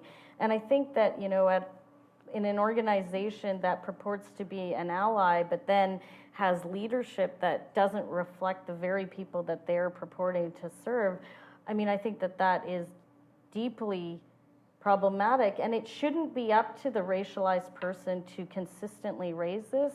It really should be about people who are charitable donors or, you know, the board. Board is also white. That we are demanding this of this organization, not that the one racialized person needs to stand up and say this doesn't seem okay. But I think if it comes to that, then that's what it comes to. And you know, it may mean you're not the most popular person on that given day, but I think you need to also come with some solutions. So I think that we all need to be solution oriented, and if to the extent that we can both point out problems, but also provide ideas for how to get over those problems. I think that means that it becomes less confrontational and more about getting to the kind of organization that they hopefully are aspiring to be. More effective. Good. Mm-hmm. Thank you. I think I'm going to... Thank you. No, I'm going to ask my questions first. And I didn't get to comment on that. I didn't get to comment on Okay, that. yeah. May I just sort of make because I didn't get to comment on this question. I think that race is always all around you, no matter where you are. And I'm arguably in one of the most privileged positions in this country. And the Hill, as we call it, there are issues on the Hill too. I will say that one of our greatest challenges is to keep the avenues of conversation open and, in fact, to craft new avenues. Because there are people who will disagree with us. It is their God-given right to disagree with us. We live in a democracy. The mistake we make is shouting down other people by putting labels on them. And we do this too. You know, I'll be absolutely frank. Our side does this too. Even though we think we're on the side of the angels, we do it too. It's really important to keep those avenues of conversation open. And I like what Renu was saying about solutions. And one simple solution in these kinds of instances is to use evidence. You can talk about perceptions all you like, but if you have evidence to show that organization A in city B, the management structure and the governance structure looks like this, and this is the demographic breakdown of their leadership. This is very simple pop research anyone can do, or Cassie could do it. You could sort of say, there are 100 institutions in this city that impact on the lives of immigrants in a direct way. Let's take a look at their governance and senior management.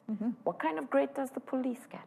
What kind of grade do the largest immigrant-serving organizations get? What kind of grade does it? You know, these are things Law we Society can of do. Upper Canada get. Yes, Law Society. So I think evidence, David. what gets measured matters, gets noted and gets done. So outside, you know, talking about your, you know, your perceptions of what things may have happened, nothing will speak better than evidence. And we now have a scientist who's the Governor General of Canada who recently said, science and evidence over everything else. So use whatever information you can get. So I have a, should I give up my questions then? Yes. No, he's saying no. Yeah. Audience always matters. You can ask the last question. Yes. But my last question can take a long time. So ask it Okay, last. I'm going to take the 2 questions, and I'll ask my question, and you have to answer all 3 of them at the same time. Okay. Okay, only Tim, you ask your question first. Use the mic. Tim first, and then Michael. Thank you, and congratulations on 30 years. See you at our 35th. I hope you were videotaping this because it was a really engaging and educational experience.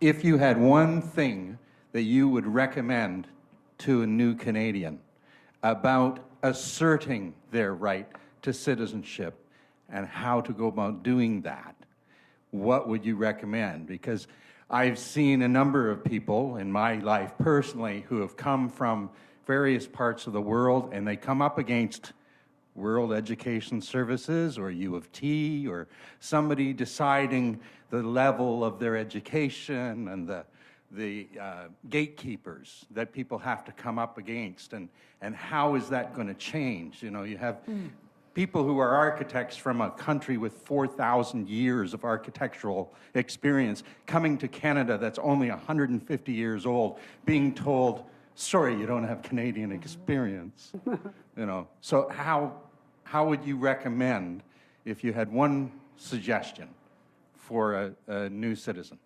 Okay, thank you. Michael?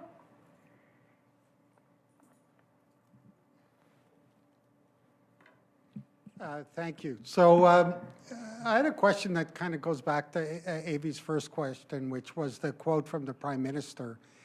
And I guess I was thinking that we all know that change comes and will come not from one place or with one effort, but a variety, and law is one of them. But my question is, I do believe that perhaps we're not as exactly what the Prime Minister described, but I think most Canadians would be proud of thinking they are. And I think the panel mentioned that we're proud, or we like to think we're inclusive and are on a learning path, truth and reconciliation, you know, all of those things. So my question is this: do you think that the next generation who may feel, because that's a Canadian value, to be inclusive and understanding and not want to stay in separate silos, that the next generation may, just because of intermingling and being friends and perhaps having different partners, that will help move to a more inclusive society? Thank you.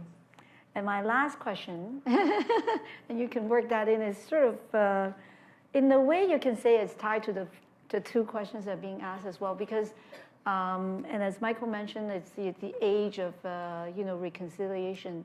And we, as person of color, of course, we experience racism, and, we have, some of us come from countries where we are being colonized in our country of origin. So the colonization experience has a different meaning for us and a unique meaning for us as well. But now that we're in Canada, and then we have to, we also have an obligation to learn about the history of colonization in Canada, and to try to build a relationship, a new relationship with the Indigenous people. I mean, Debbie and I, as we mentioned, we were in Geneva. It's not an easy thing, right? Like, there's a lot of, the lack of trust and the lack of relationship has made it difficult for us to work with the Indigenous, some of the Indigenous communities, even when we're in a space where we are both talking about advancing rights. So what can we do? Like, really, what can we do? And I'm speaking as, like, what can we as persons of color do to build that relationship, and maybe something that, is it our generation or the next generation, what is it that we need to do? So who wants it? I can go first. I can. We're going? Sorry, we'll go ahead, dear. Okay, Renu, go first. Why we can go this way? Okay. So we are answering 3 questions in one, because it's very tempting to always just answer the last question one heard. So let's be fair. Mike? Michael Gotthal? The question about asserting your right to citizenship. Oh, that's Tim. The example you gave is particularly troublesome and wicked, because I'm not quite sure what one could do about that particular problem. As those of us who worked in this field, it has been an issue for 28 years. It will continue to be an issue because licensing bodies are self-regulating, et cetera, et cetera. Generally, though, I would say that we've spoken about citizenship today only as much as it relates to a passport and the right to stay. We have not spoken about citizenship in the true sense of the word, which is about becoming engaged in society and so developing bonds of belonging that don't come from a piece of paper, but comes from engagement. And I will always argue that these bonds of engagement are intrinsically local in nature. So I would say the first right one should assert as a citizen is to make sure you're involved locally and engaged locally. And the second, I would say, is I've learned this lesson too late in my life, but I've still learned it. Join a political party. It doesn't matter which one, but you join one. The question about if the next generation will naturally become more inclusive, I think you're right. If reconciliation is the project of this decade, then I think over time, the next generation, with intermingling, with intermarriage, and the rates are rising, will become more inclusive. But guess what?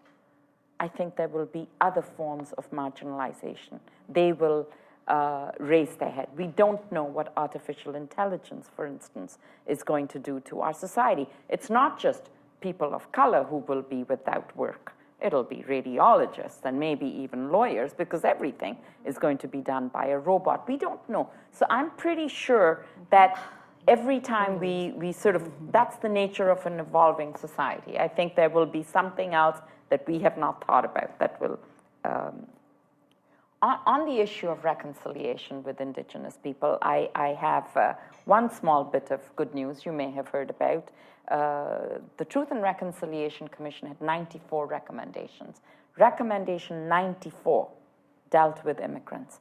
And it said that when immigrants take the oath of citizenship, there must be a mention of Indigenous people. And that law just got passed.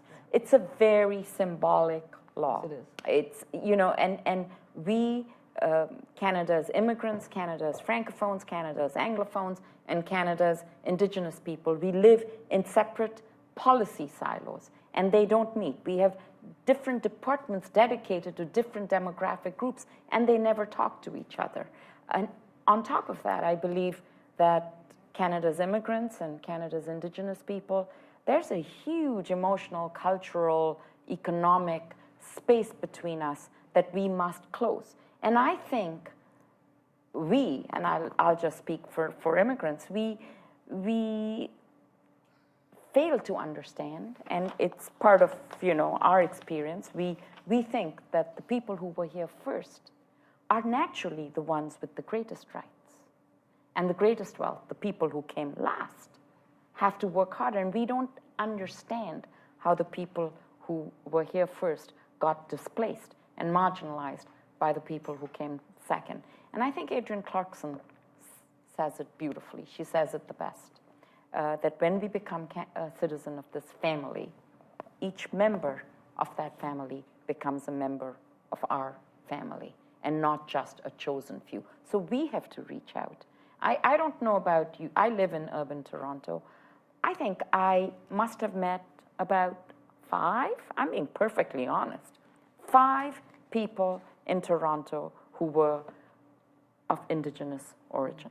Now that I'm in Ottawa, I have a whole bunch of friends for the first time in my life. I have friends who, you know, Senator Sinclair, Senator Dick, Senator Lovelace, all these, you know, trailblazers.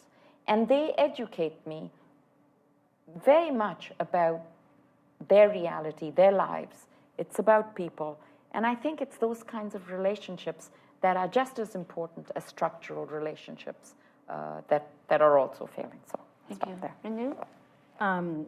In the interest of time, I think, Mike, your question, my simple, though law is not the be-all and end-all, and I'll get to Michael's question to get there, I do think that we have all sorts of laws that are meant to address some of the kinds of issues you've talked about, but people don't know about them, and in many ways we're invested in people not knowing about them. And so I think that there's a lot of education that needs to accompany all these expansive rights that we have in the code and the charter, et cetera. Michael, you and I have talked quite a bit about this. I do think that hopefully the next generation is always more enlightened than the last. But I will say the one thing I think we really need to focus on is a curriculum and an education that not only talks about rights are very important, but talks about responsibilities and the responsibilities we have to other people. I think in our movement we don't talk enough often about the responsibilities we all have to other people. We're very focused on claiming our rights, but less focused on what about the responsibilities we have to our fellow citizens and other people. So I think that needs to be something children grow up with internalizing.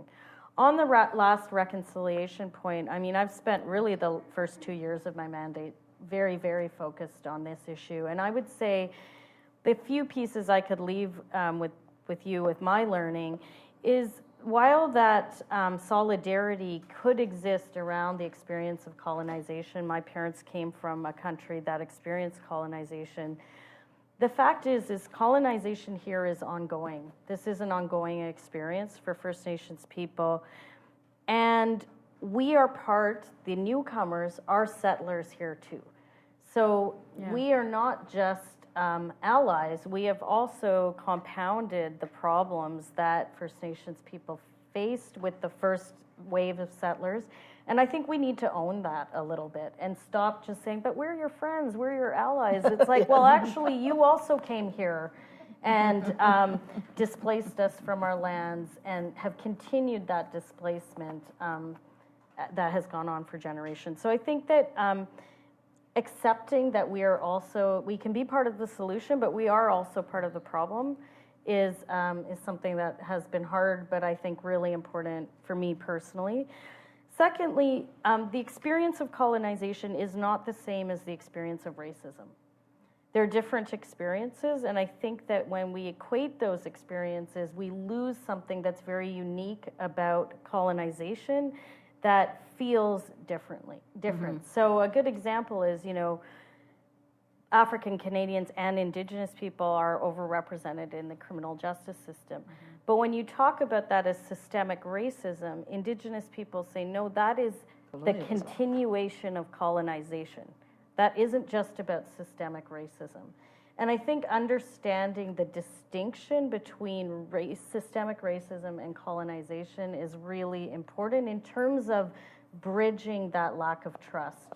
And then the last thing I would say is, we talk a lot about in the Justin Trudeau's statement about multiculturalism and inclusion, but we still have elected or, not elected, but political figures talking about assimilation in relation to one segment of our population. And I think that that's really important to think about because we really don't talk about assimilation when we talk about newcomers to Canada. We really only talk about it in relation to First Nations, Métis, Inuit people. And I think that that is something we really need to grapple with because that is about colonization. It's not about racism or systemic discrimination. Avvy? What they said. On the question of Canadian experience and credential recognition and those kinds of things, it's a work we've been working for more than 30 years in trying to get these things done. Some of us were very disappointed when the provincial government around the Fairness Commissioner's Office, which many of us fought for many, many years to have put in place. And we felt that the little teeth that they had has been taken away. So I don't know why we still have a Fairness Commissioner's Office. To tell you the truth, the regulatory bodies won. And as Renu has said, there are lots of policies in place. You know, a few years ago, we came out with a policy through the Human Rights Commission that talks about that employers can't ask for Canadian experience unless it's material to the job that's being done. And employers, they're no longer asking for Canadian experience, but they're reading your resume and realizing that you have no Canadian experience and you're not being called in for an interview. So it's an ongoing conversation we need to have, and it's an ongoing conversation that we at OCASI have with our provincial government in terms of the government's responsibility in oversight of regulatory bodies. And we can't, the government can't be talking on the one hand in terms of immigrant economic success is about Ontario's success, and then not pay attention to the systems that prevent those kinds of successes. In terms of the next generation and folks getting along, I think we see some of that. I agree that it has to do with curriculum. I've been paying attention to what's been happening in Nova Scotia. This is the decade of the peoples of African descent, and there's been a real silence in Canada about African Canadian history. And I do think that we will begin to see the difference when our histories are talked about in our curriculum. Right, black folks didn't only come here as immigrants, and we didn't just come in the last 100 years. Right, there has been a 300 years history of enslavement of black peoples here in Canada. There's been a 200-year history of folks coming in as loyalists from enslavement in the States, which is a nice segue into the whole conversation around reconciliation. It was interesting 2 winters ago when Black Lives Matter Toronto held the encampment outside of police headquarters to see that the allies who came out in solidarity were First Nations. Right? And it was First Nations elders who held the fire. It was First Nations elders who came out and said the prayers and held our young people and held space for our young people. And I think that reminded us of the historical relationship that has existed between First Nations, not here in Canada, but also throughout the Americas and the Caribbean. Just this past weekend, I was just watching a video of First Nations in Arima, Trinidad, who was going to the water, and to see the intermarriage that has happened, that First Nations in the Caribbean look like me, and they look like First Nations folk here as well. And so for us, the history is a bit more complicated. So I don't always sit comfortably with the notion that we are settlers just like everybody else, right? And I probably sit more comfortably with it because my family came to Canada as immigrants. But when I think about my family who've been here for 12 and 14 generations, right? Then no, we don't have the same relationship that non-African Canadians have with Indigenous people. So I don't think that our experience as settlers is the same as non-Black folk. And the relationship is very different between Indigenous peoples here in Canada and African Canadians here. Last but not least, Susan? Well, I can't add to the really thorough covering of those particular questions, but I don't want to leave this opportunity without something that sounds like a downer, but it isn't. I'm just warning you. Is that in my travels, I have found that most people carry on their lives without even a scintilla of interest in what we're talking about. Nothing. Never mind the vocabulary, never mind the examples or the news coverage, none of it. Until that is, they run into a wall, and then they say, somebody ought to do this for me. And that is why it's so important that these agencies exist, all of the ones that we've talked about here. It's extremely important that they exist. But by the same token, those people who have no interest in what we were talking about are not aware that these institutions exist to help them, and that they should actually be helping them. And so the hope that we will introduce this into the curriculum and so on is of course important. But part of what my call to action for everybody here is that when we solve a problem and or when we're confronting it, let's make sure everybody knows about it. Because so often, something happens and we fix it, even the nipper tipping stuff, right? Like everybody here probably knows all about it. Nobody outside our circle heard about it at all. And we spent, you know, a couple of months, several months, watched the whole issue for a couple of years to make sure the guy got convicted, etc. Nobody heard about it. So my question to you is, did it happen? Did something change? Was there a right that was enforced? Did a law apply? Did somebody's life change? Did somebody feel solace because it happened? And I can tell you that I did run into a few people. And so if I ran into a few people, then others did too. And so that who had heard about it. One of my brother's friends, who's a doctor, this is a cadre of doctors, he actually fishes up there. And he heard about the situation, and so it mattered to him. And I didn't know that he fished.